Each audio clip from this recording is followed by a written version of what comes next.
Hello darlings, how the devil are we? So, I caught wind of this story yesterday. Unfortunately, I didn't have time to do it because I was knee-deep in Kojima research. So I've got all the juicy bits on Nexus Mods and the story, and if you don't know what Nexus Mods is, then I've got that covered too. So I suppose it would help actually explaining what the issue with Nexus Mods is at the moment.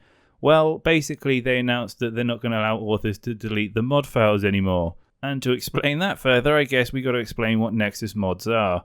So Nexus Mods is basically this website which hosts tons and tons of modifications for various game titles. And these mods can range from very, very small things to grandiose, massive projects. And I'll give you an example. They can fix something as small as like a bug fix in a game, or they can range to huge transformations of a game. They can even create a game into another game. They can add new levels, new textures, new animations, new models, new weapons, you name it. Some of the more popular ones, you may have seen the memes of Thomas the Tank Engine in Skyrim, where the dragon has literally been turned into the train. And then the more grandiose ones, for example, where literally Skyrim has been turned into Morrowind. And for those who want a little bit of history, basically Nexus Mods was started by Robin Scott and his friend back in 2001. And it's no surprise that you see so many Bethesda mods on there, because that's originally what it started off as, a fan site for Bethesda Softworks. And that more specifically was called Tez Source. A little bit later on down the line, basically Robin Scott split up with his work friend.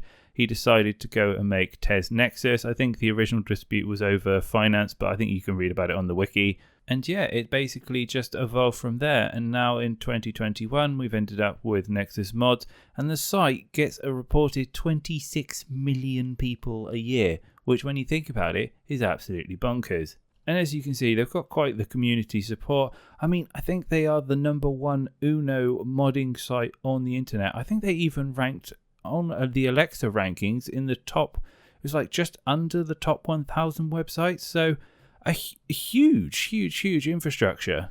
And additionally, I think they do other things as well. I remember back 2 years ago, there was an article. They basically announced that they were putting aside their own money to like pay and help support the top modders with, finance, etc. Which is something quite respectable, because a lot of the case when it comes to people actually making these mods, and it often requires a huge amount of time, there isn't actually any financial source of revenue for them. For example, they'd have to set up Patreons and ask people to support them while they do their work, because they believe that because they're a mod and they're using the base game, they can't ever actually charge for the modification itself, otherwise they would be in trouble with the actual owner of said game. Anyway, getting back to the story at hand, so Nexus Mods have announced that they've got this brand new feature coming out called Collections. And a collection is a big bundle of mods. Now, it's not just any old mods put together. These are mods that have been curated specifically to work together to create a whole different environment.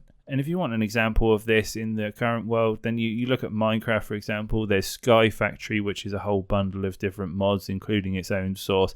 And essentially, it's that, but on a more commercialized level on the Nexus Mod site, and also for any game.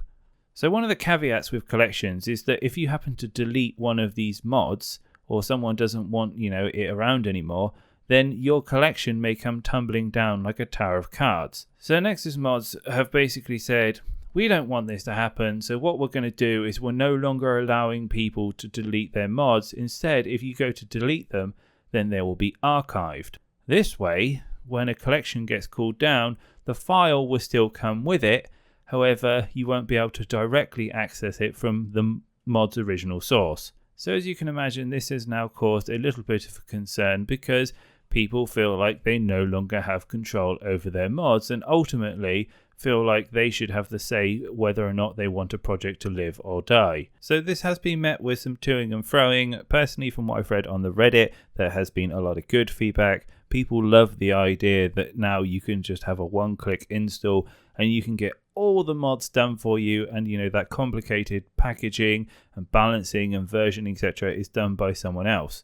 So far, there hasn't been any reply from Nexus Mods or any change to the system. From what I understand, Nexus Mods are pretty good at listening to their community and putting the feedback back into their services. But for now, basically, they've said if you're still unhappy with this change, then basically you've got 30 days to delete your stuff from the website, and then it will be permanently gone rather than this new archive system.